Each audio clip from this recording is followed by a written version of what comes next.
खोल करके सुन लीजिए, अगर सीमाओं को पार करोगे तो ये मोदी है, लेने के देने पड़ जाएंगे। तो घरे में हक के तोप दी का। भैया दीवार पे ढेर आदमी आयल बन, तहरा के बुलाओ तारे लोग। के बाहो?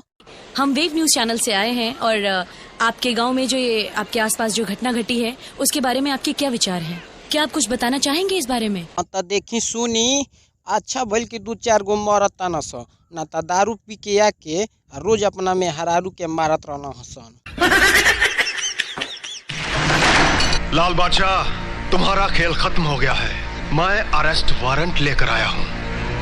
लात मार कर इतना जोर से हमारा दरवाजा पटकेंगे तो वारंट ही लाए होंगे, वरना अंगुली उठा करके कोई हमारा दरवाजा नहीं खटखटा सकता। जानते हैं? आपकी वाइफ की तबीयत अब कैसी है?